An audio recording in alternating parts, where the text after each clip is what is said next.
Here's how you can prepare a DJ set in 5 simple steps. In this video, we're going to be going over 5 different things. That is going to be choosing music you like, secondly, downloading that music, thirdly, analysing and listening to that music, fourth, we want to organise that music, and fifth, then we can practice our transitions. Let's go straight into step number 1, which is choosing 20 songs for your DJ set. Now, obviously, as a DJ, you're going to be using more than 20 songs, but when you're trying to record a set, 20 songs is a pretty good length by the time you do all your transitions, okay? Now, there's a few different ways you can choose these songs. That can just be songs you really like listening to that are popular. It could be all from the same genre. It could be all the same BPM or speed of the song. There's lots of different ways you can choose these songs. For me, I like to choose a general vibe, whether that's like a house set or a techno set, and choose some songs within that range.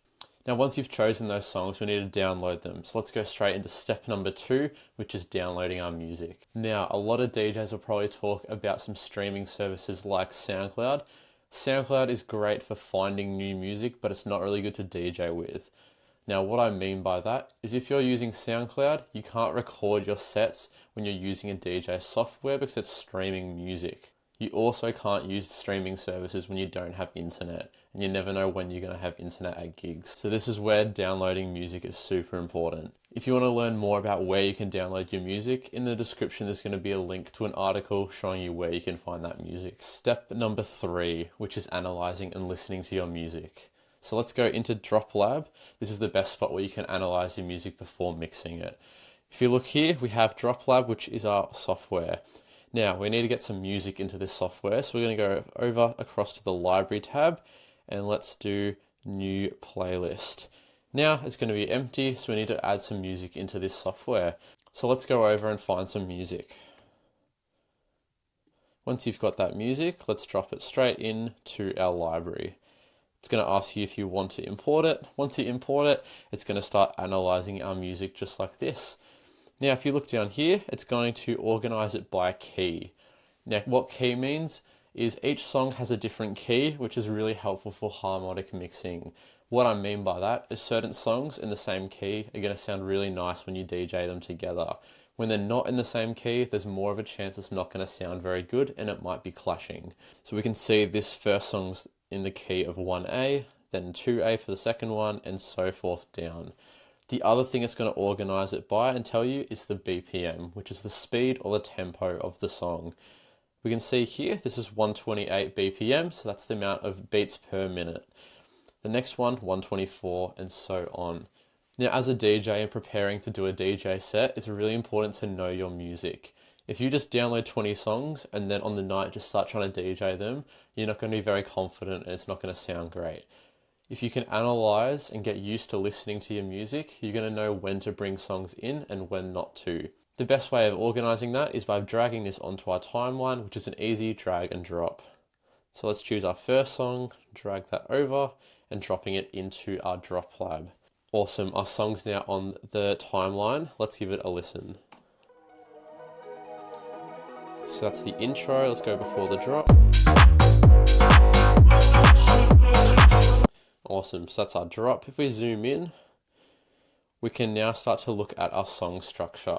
Now, this is where listening to your music becomes super important. If you know your music inside and out, you're going to know when the drop's going to come in, when the outro starts, when the intro is, all those different spots. That's what we like to call phrasing or song structure.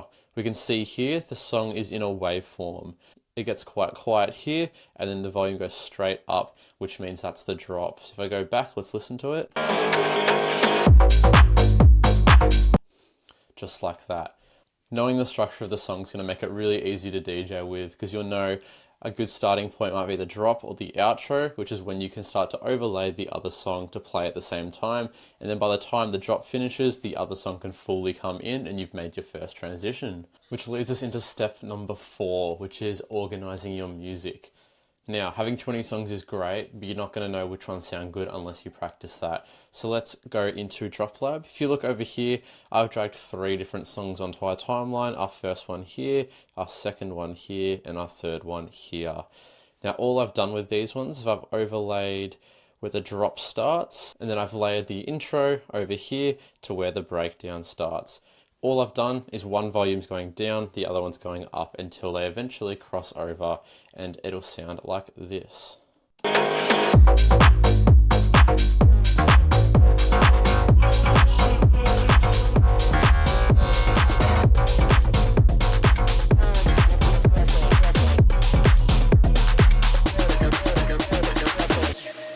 We're fully into the second song. Now that sounded pretty clean as it is, and we can tidy that up to sound even better, but for now we like the sound of that. But what if we want to try something different? Maybe let's organize our songs a bit differently.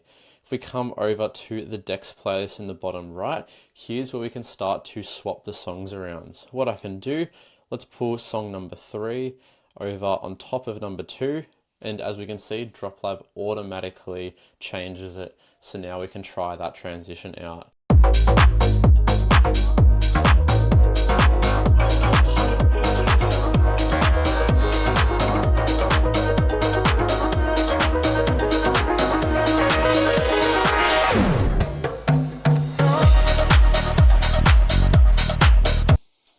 I like that one a bit more, so let's keep it how it is. What I'd recommend, finding songs maybe 3 or 4 at a time that all sound very well together. That means when we go to do our DJ set, you already have a few that you know are going to sound really good, so then if you want to freestyle the rest you can, and you know you have a bit of a backup. Now that you have a rough idea of what songs you want to use and how to use them, let's go into step number 5, which is practicing. Obviously, practice makes perfect when it comes to DJ sets, but it is really important. Now, once we have this information from DropLab, which is perfect, we didn't even need the decks to practice it, now we can take it into our DJ software and start practicing with loops and different effects, which is really important. And now because we understand that song structure and where we want to start our transition, where we want to finish it, now all we have to do, take that into your DJ software and you can use hot cues and memory cues to set markers on your songs, which means all you have to do is mix between the 2 markers just like you did on DropLab, which makes it so much easier to get your head around. Awesome, well those are the 5 steps on how to make a perfect DJ set. I hope this sets you up really well on how to go and practice that and start to record those sets. If you have any other questions below, comment, check out the description for all the other resources as well. Hope this helped. See ya.